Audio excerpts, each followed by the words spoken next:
Knesset members have approved a $15 billion arms deal with the United States, set to include a squadron of advanced F-35 fighter jets. The package also reportedly includes components for the Arrow missile system and the Iron Dome defense system. This would be the first foreign military sale to Israel announced under the new administration of President Biden, but the deal was likely initially laid out during the Trump administration.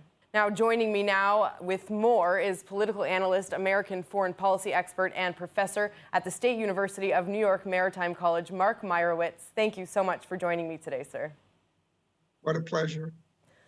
So the deal was announced by the Biden administration, but likely dates back to the Trump administration, as I just said.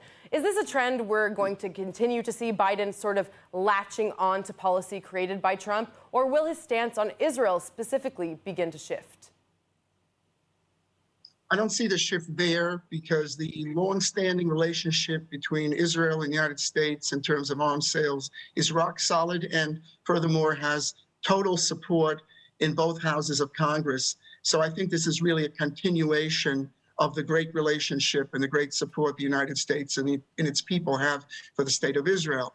Where you'll see some shifts might be on the Palestinian policy and also the regional policy in terms of the deal with the UAE, which has been the UAE-Israel Abraham Accords has a component of F-35s being supplied to the UAE, and there's opposition in the Senate. Right. And this has been a consternation in Israel. It's been an extremely contentious issue with the F-35 having to do specifically with sales to the UAE. So where do we stand on that right now? I mean, I'll give you my prediction in a minute. I think the deal is in trouble, at least imminently. I don't think that deal is going to happen very soon. I think if you listen to Anthony Blinken, the new Secretary of State, in his testimony in Congress, he said that America is going to take a hard look at the deal. Why is that? Because the concern is, first of all, the quantitative military edge that Israel has must be preserved. And furthermore, there is concern. Look, Biden has paused the F-35 to UAE. He has paused or stopped the deal with Saudi Arabia. Why is that? Because of Yemen. But the UAE also has other interactions in Libya. And this is Biden's concern, is to halt such sales, and also the concern that giving the F-35 to the UAE could mean the American technology slipping out to Russia and to China, which is very, very dangerous. My prediction, I believe, and this would be, I think, in terms of Israel, if you think about it, when President Trump proposed this deal, there was some consternation and some conflict in terms of Benny Gantz and others in Israel saying they didn't like the deal. Trump made the deal, and that was the glue that put the Abraham Accords together. Right now, there's a new administration in town. They're looking at this deal very carefully. The Saudi deal, they've actually put on hold. Maybe it's not going to happen. I think that's where the shift is going to be. Now, the other possibility is to have the United States give a more modified F-35 to the UAE and allow Israel to modify and get certain super technology that can always preserve its quantitative, qualitative military edge at all times. This is pivotal. So I think this step is going to be delayed.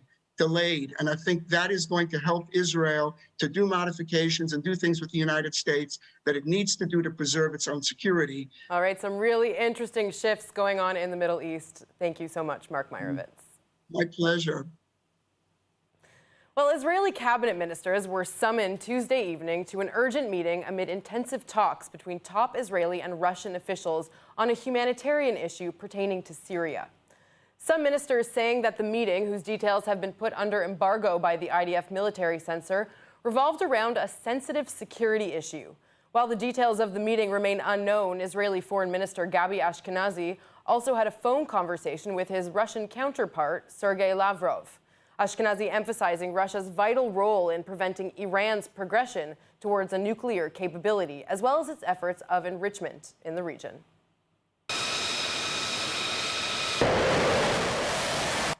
Israel held a surprise military drill on its northern border this week with a stern message for Hezbollah. The exercise, which ended on Tuesday, tested the Israel Air Force's ability to strike 3,000 targets in Lebanon within just 24 hours. זה תרגיל רחב מאוד. התרחיש שממנו התחיל התרגיל הזה, זה ירי מהקרקע של חיזבאללה לעבר כטמ"ם ישראלי. חיל האוויר נערך לתגובה ובהמשך בוצע עוד ירי לעבר כלי טיס נוסף.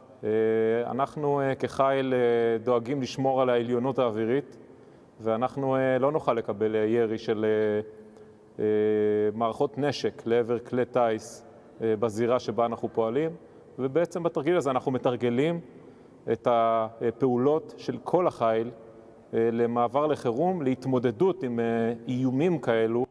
Following that exercise, Hezbollah Secretary General Hassan Nasrallah responding to the drill, saying, after all the recent threats from Israel, no one can guarantee that it won't lead to war. Israel will see things it hasn't seen since its inception.